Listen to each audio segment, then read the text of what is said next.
Tout de suite, comme promis, le résumé de l'émission de ce dimanche, l'essentiel du 64 minutes, préparé par Grégory Fontana et Astrid Lefebvre.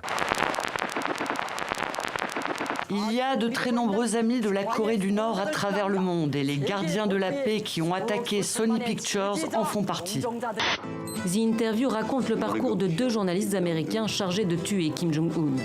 Un affront insupportable pour le dictateur nord-coréen qui avait promis des représailles impitoyables. Des vents de plus de 200 km/h, des pluies intenses, une mer déchaînée, de nombreux dégâts.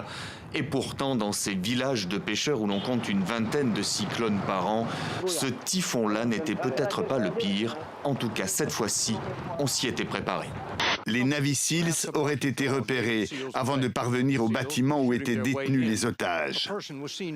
Luke Summers, un Américain de 33 ans, et Pierre Corky, un Sud-Africain de 57 ans, sont alors touchés par des tirs. Ils meurent durant leur évacuation.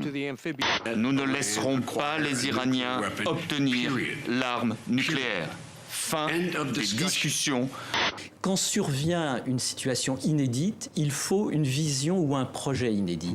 Et les hommes politiques sont désemparés, comme les citoyens, parce que dans la trousse médicale du politique, eh bien, il n'existe pas les remèdes appropriés, ou alors les politiques ont peur de les utiliser.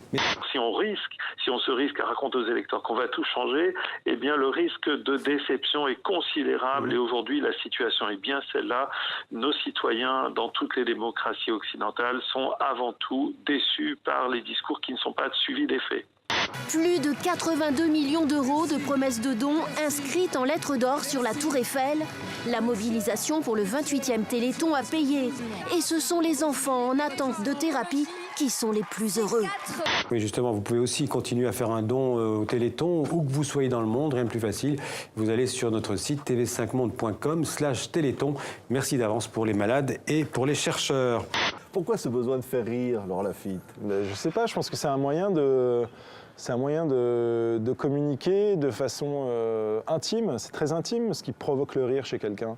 Chef d'orchestre, c'est beaucoup se mettre à nu devant les musiciens parce qu'on n'a même pas un instrument pour se cacher, si on veut.